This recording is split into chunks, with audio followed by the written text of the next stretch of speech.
For more on the DNC, we're joined by Eleanor Clift. She's a political analyst and a reporter at the Daily Beast. Thank you so much for joining us. Glad to be here. Eleanor, what were your biggest takeaways from the DNC convention? Would you consider it successful? I think it was a very successful convention. You had to only look at the delegates and to see the contrast. The people attending the Democratic convention are a true picture of a diverse America. There were more Hispanic delegates in the arena in Philadelphia than I think there were just a handful in Cleveland. So I think demographically that the Democrats have an edge.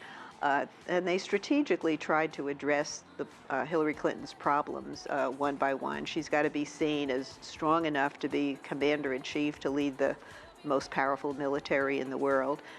She has problems with likability. People think she's not emotionally connecting with the voters. And we had 4 days of testimonials of people who have worked with her and who've known her to speak to her character. So I think we'll see from the polls whether any of that got through, but she seemed very comfortable on the stage in her acceptance speech, and it's truly historic. The first woman, it's just short of 100 years since women got the vote in America in 1920. So it's very, I think it's a real milestone. A lot of people were waiting for Thursday. The issue of the military was addressed. They addressed ISIL, talked about some of the terror attacks that have been happening around the world. What should international watchers glean from the speech that she gave? Can we expect more of the same foreign policy that the world has seen with Barack Obama, or are they learning a little bit more of what they could see with her if she's elected president? She and Barack Obama are very much in accord on most issues, and the fact that he spoke so endorsing her so warmly, and that the two of them were hugging each other on the stage. We haven't seen that between one administration and potential another administration, I don't think ever.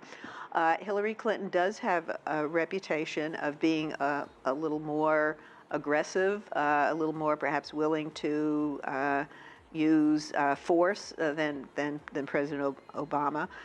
So I think people will be watching her for that, should she be elected. But people know her around the world. She knows all the leaders, I mean, because she was Secretary of State for 4 years, and she was a First Lady who traveled the world. So she is a known quantity, which I don't sense any anxiety from world leaders about a Hillary Clinton presidency, whereas there's a lot of anxiety about a Trump presidency.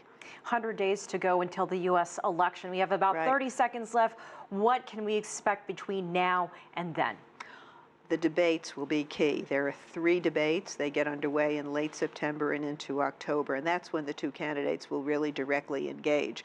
And I think Hillary Clinton in Philadelphia wanted the audience in America to see that she can tackle Trump. She did it with some humor. She did it with some pointed jabs.